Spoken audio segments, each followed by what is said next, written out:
नमस्कार, सुस्वागतम दर्शकों।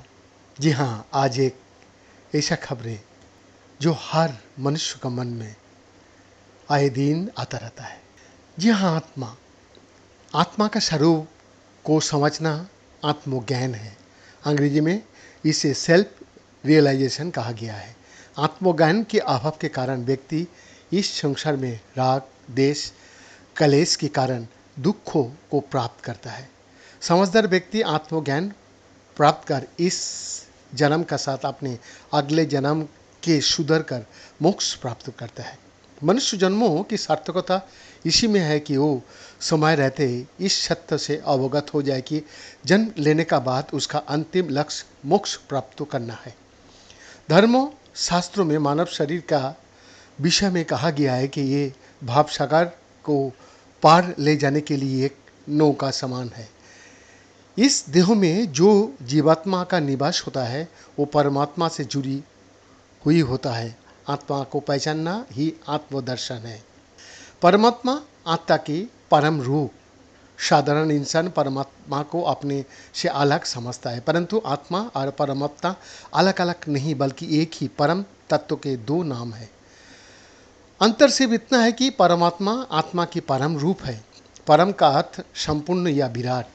आत्मा और परमात्मा को हम जल की एक बूंद और अथाह समुद्र की रूप में समझ सकता है। आत्मा उस परम तत्व की एक बूंद और परमात्मा उस परम तत्व का अनंत लहराता समुद्र है।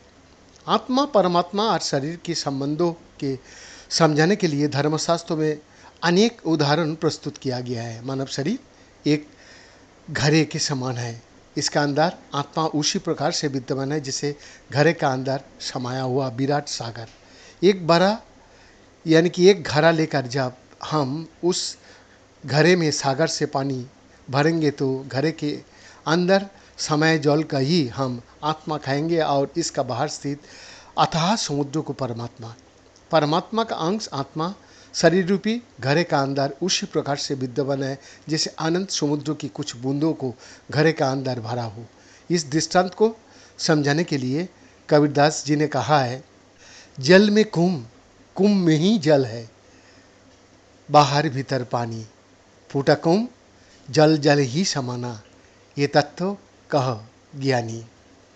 अपने शरीर को यदि हम एक घड़ा मान ले तो हमारी इंद्रिया, मन एवं अहंकार उसकी मोटी दीवारें हैं। जिस क्षण किसी भी कारण से घड़े की दीवार टूट जाती है उसी समय मनुष्य की आत्मा परम तत्व में विलीन हो जाती है। संसार में जो कुछ भी है, चाहे वो सूक्ष्म हो या स्थूल हो, सब परमात्मा ही है। परमात्मा रूपी ऊर्जा का बिना ब्रह्मांड का संचालन असंभव है। पूरा ब्रह्मांड को एक ही ऊर्जा चला रही है। धर्मशास्त्रों में शरीर को आत्मा का कारावास कहा गया है।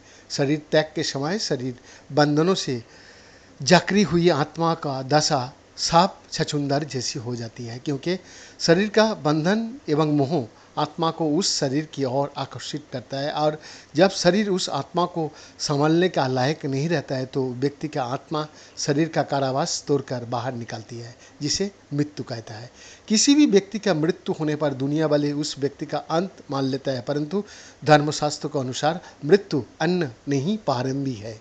इसलिए अच्छे कर्मों हमेशा करना चाहिए। आत्मा अजर, अमर, अविनाशी है जो ईश्वरीय विधान के अनुसार पृथ्वी पर विभिन्न जुनियों में जन्म लेती है। मनुष्य जन्म लेने के बाद आत्मा का परम उद्देश्य मोक्ष और अग्रसर यानी कि मोक्ष की ओर अग्रसर होना ही है। बीएन का एक्सक्लूसिव रिपोर्ट।